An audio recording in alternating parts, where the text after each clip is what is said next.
Let's talk about and deepen this discussion on fiscal federalism. Let's bring in Chairman, Center for Anti-Corruption and Open Leadership, CACOL, Debo Adeniran. I want to say thank you very much. Good afternoon to you, and welcome to Newsday. It's my pleasure. Thank you. Good afternoon. Thank you for having me. Now, off the back of Mr. Lamido's statement about his meeting with an elder statesman and former president of Nigeria, Chief Olusegun Obasanjo, he said that security was front and center in terms of the discussion going into 2023.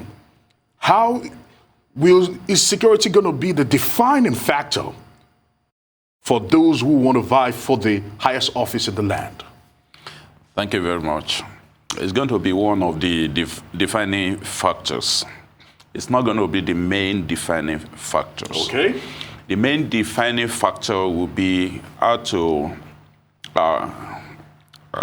galvanize our potentiality towards ensuring that there is improvement in the economy, that will create jobs for the jobless, that will take care of scholarship of those that require scholarship, that will make adequate, provision for those who could not secure a job and will keep them busy in legitimate area of engagement rather than leaving them on their own.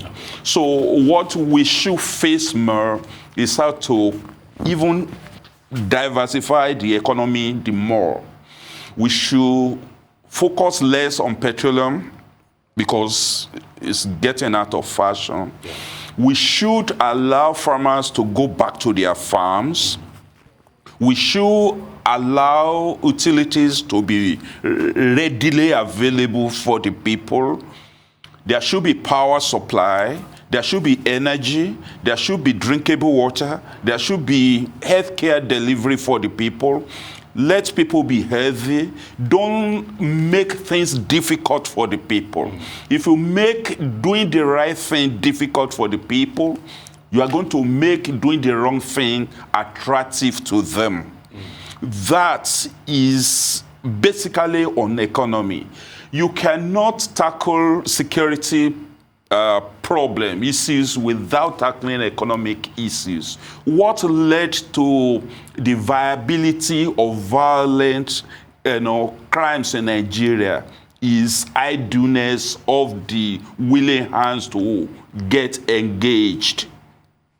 If somebody is looking forward towards getting something done, and for a reason not his or hers, he could not get those things done, then you get engaged with whatever is available. And especially, it has been said that an hungry person is an angry person. As a matter of fact, he's an insane person and will be ready to do anything to get his mind out of that hunger, even if he couldn't find something to feed the tummy. Now, if eventually somebody comes up with a token for him or her to take care of his hunger, then he dash at it, not minding the moral implication, social moral implication. But the bandits and their modus operandi, it doesn't reflect the fact that they're trying to look for money to feed. You wouldn't know what led them into banditry. It is because many of them were principally idle or without adequate skills. Some of them that were eligible for admission into schools were not admitted. Some of them cannot sustain their stay in school or in training places. Some of them came up with nothing because at the background, their parents could not sustain, their upkeep. And they make themselves available for those who want to unleash banditry on the country. And those people will not waste time in giving them what will attract them to banditry, because already they have looked at themselves as those who don't deserve to live. So they are ready to die.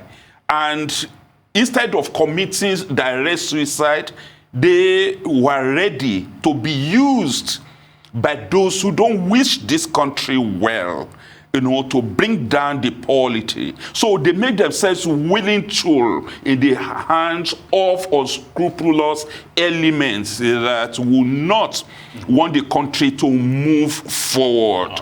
And that is why you find out that we are having problem with food security now. A lot of farmers can no longer go to, I'm a farmer too. I find most of the time if I have to go to my farm, I have my heart in my mouth. That it is on the farm that those people operate more. And most kidnap and all of what you have happens, in the outskirts, more in the outskirts than so farmers don't want to go to work. Those you can't even get skilled labor to want to go to farm to work. And so we are having rising cost of food and food, supplement. I mean, what do you call it now? So if you cannot practice agriculture, you can't have food. If you don't have food, you'll be hungry. If you are hungry, you'll be hungry. If you are angry, you'll be ready to do anything. It's a vicious cycle. It's a vicious cycle that had to be broken. If you don't break it in the next election, then things will go worse that hardly will people be able to even move around the streets because it's getting to that level now. So we have to get it right the next election. Mr. Adeniran, but my question now is, with this vicious cycle, we've touched on so many issues that the nation is currently going through. We all know them, and they all feed into each other. It has to be broken. Yeah. Which is the first one that is most important to tackle? First and foremost, we have to get the leadership recruitment right. Nigerians have to be educated on who should actually lead them and how they should be led. It is not just about affinities, that somebody is related to me or you or whatever. It's about merit. It's about good qualification. It's about courage of conviction.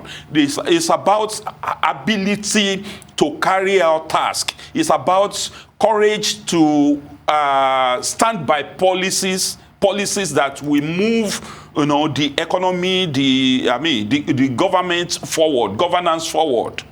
It's about taking hard decisions when it becomes necessary. It's about being able to understand the dynamics of governance and the mind of the people.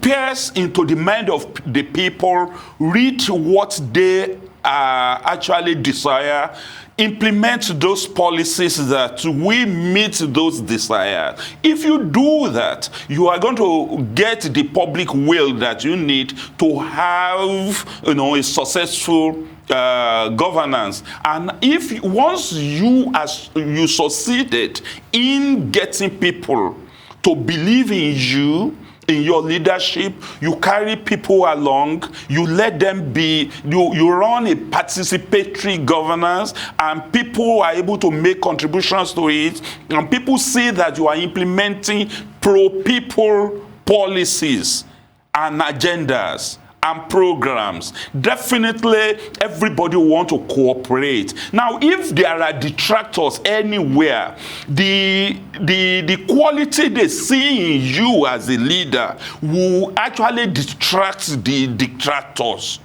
Okay? And they will not find it easy to recruit foot soldiers, followers, to help them to deal with to destroy the essence of governance in the country. All right, so basically, Mr. Adeniran, you've listed some very admirable qualities that can get us out of this quagmire we find ourselves as a nation.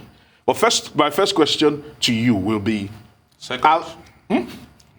No, because I'm going to ask you questions. Okay. My first question to you right now, first of all, is do we have people that actually embody these qualities that you've mentioned in the leading APC right now, or the opposing PDP? Because some will claim that we are almost running a two-party state. And secondly, if they are not found in the APC or the PDP, can a less-known party or a party with less clout be able to win elections come 2023, realistically?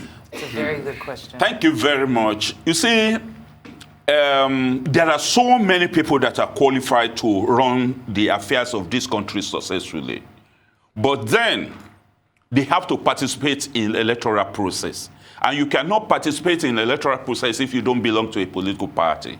And if you belong to an obscure political party, it will take time before you are able to bring such a political party to limelight, to have the necessary following that will do the canvassing and all of that, and convince people to vote for you.